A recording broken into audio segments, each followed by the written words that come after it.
આજની મારી રેસીપી ગમે તો એક લાઇક ને એક સબસ્ક્રાઈબ જરૂરથી કરી દેજો. સૌ પ્રથમ આપણે 1/2 લીટર દૂધ લીધું છે. એની સામે આપણે 4 ચમચી ખાંડ ઉમેરીશું. એને આપણે ગેસ ઉપર પાણી નાખ્યા વિના આવી જ રીતે કેરેમલ બનાવીશું.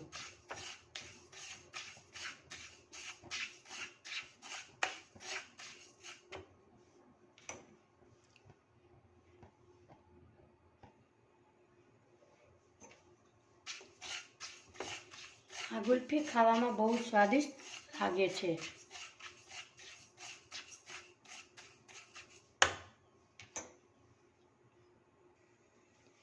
ધીમે ધીમે આપણી ખાંડ એકદમ સરસ ઓગળવા લાગી છે. ખાંડ બધી ઓગળી જાય ત્યાં સુધી આપણે હલાવતા રહેશું.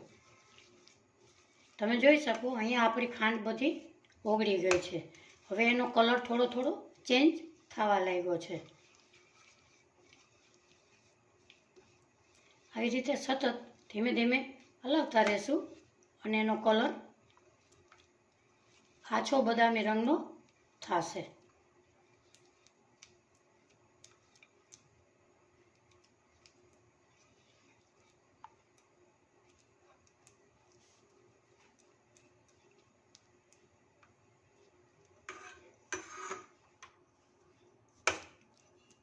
આપણે આવો કલર થઈ ગયો છે. હવે આપણે એમાં નાખીશું દૂધ.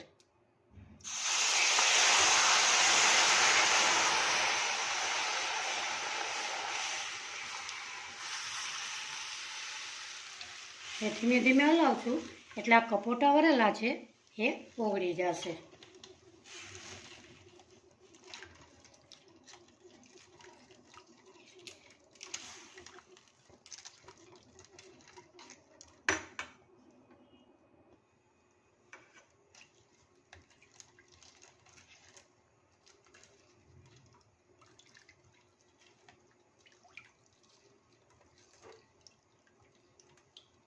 હવે દૂધ ઘટ થાય ત્યાં સુધી આપણે હલાવતા રહેશું.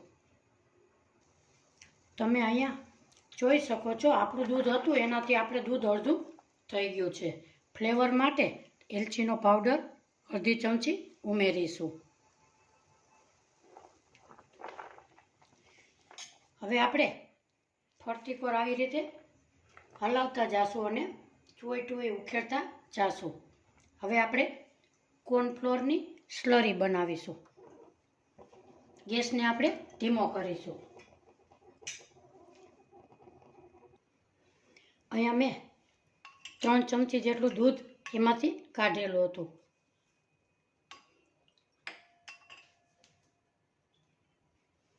અહીંયા આપણે 2 ચમચી કોર્નફ્લોર ઉમેરીશું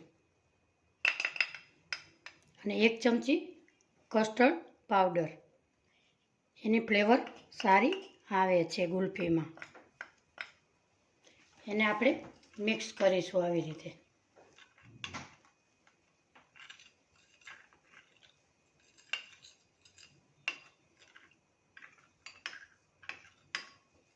આપણે અહીંયા મિક્સ થઈ ગયું છે.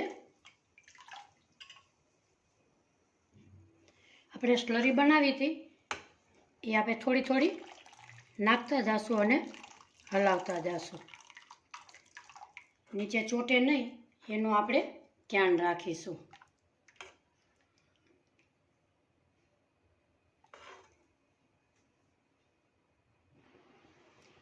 આપણું ગુલ્ફીનું આપણે અહીંયા જોઈએ આવી રીતે થઈ જાય છે તો આપણું પરફેક્ટ માપ બરાબર છે.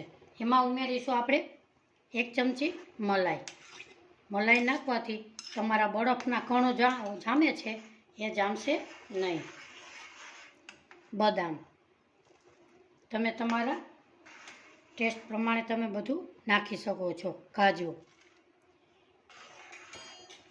અને આપણે મિક્સ કરીશું.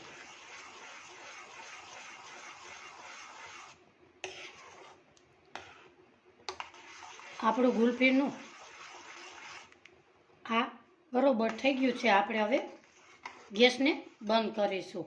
2 મિનિટ ઠરવા દેશું. અહીંયા આપણે ગુલ્ફીનું ટેક્સચર એકદમ સરસ ઠંડુ થઈ ગયું છે. આપણે હવે ભરીશું. એમાં મેં એક આવો ડબ્બો લીધો સ્ટીલનો અને 2 આવી રીતે કોફી પીવાની ડબલી લીધી છે. એને હવે આપણે ભરીશું.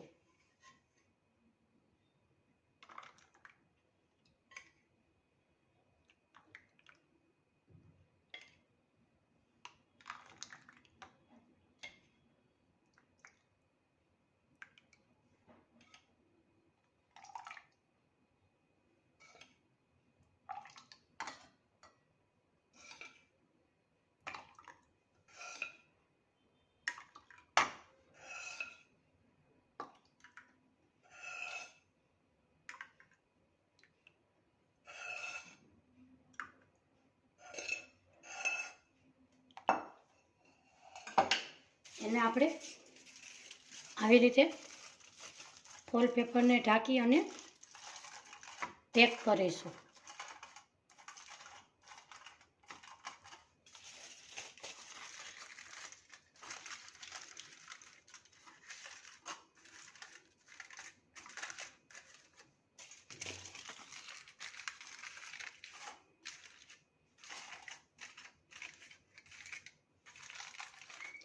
એને વચ્ચે આવું કાણું પાડી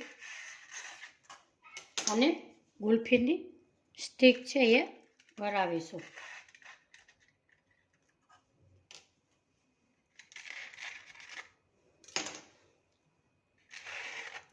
આને આપણે ફ્રીઝરમાં 4 થી 5 કલાક રાખીશું. ત્યાં સુધી મારી ચેનલને આપણે ફટાફટ સબસ્ક્રાઈબ કરી લઈએ. આજની રેસીપી મારી તમને કેવી લાગી એ કોમેન્ટ બોક્સમાં જરૂરથી જણાવજો. ફરી મળીશું એક નવી રેસીપી સાથે. તમે પણ કેવી રીતે મટકા મલાઈ ગુલ્ફી બનાવો છો એ કોમેન્ટ બોક્સમાં જરૂરથી મને કહેજો. ફરી મળીશું એક નવી રેસીપી સાથે. આવજો. જય શ્રી કૃષ્ણ. અહીંયા આપણે કેન્ડીની 5 કલાક થઈ ગઈ છે. હવે આપણે એને ખોલીશું.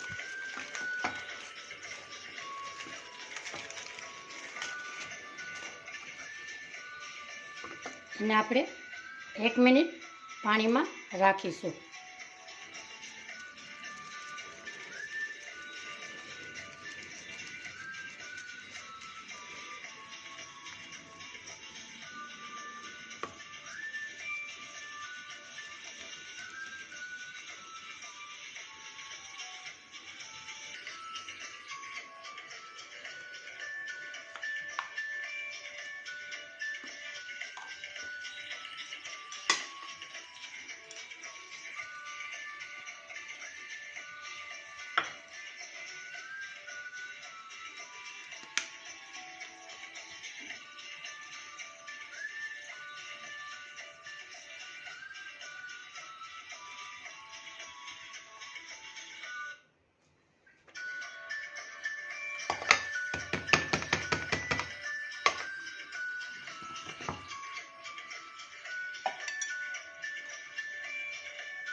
આજની મારી રેસીપી તમને ગમી હોય તો એક લાઇક ને એક સબસ્ક્રાઈબ જરૂરથી કરજો.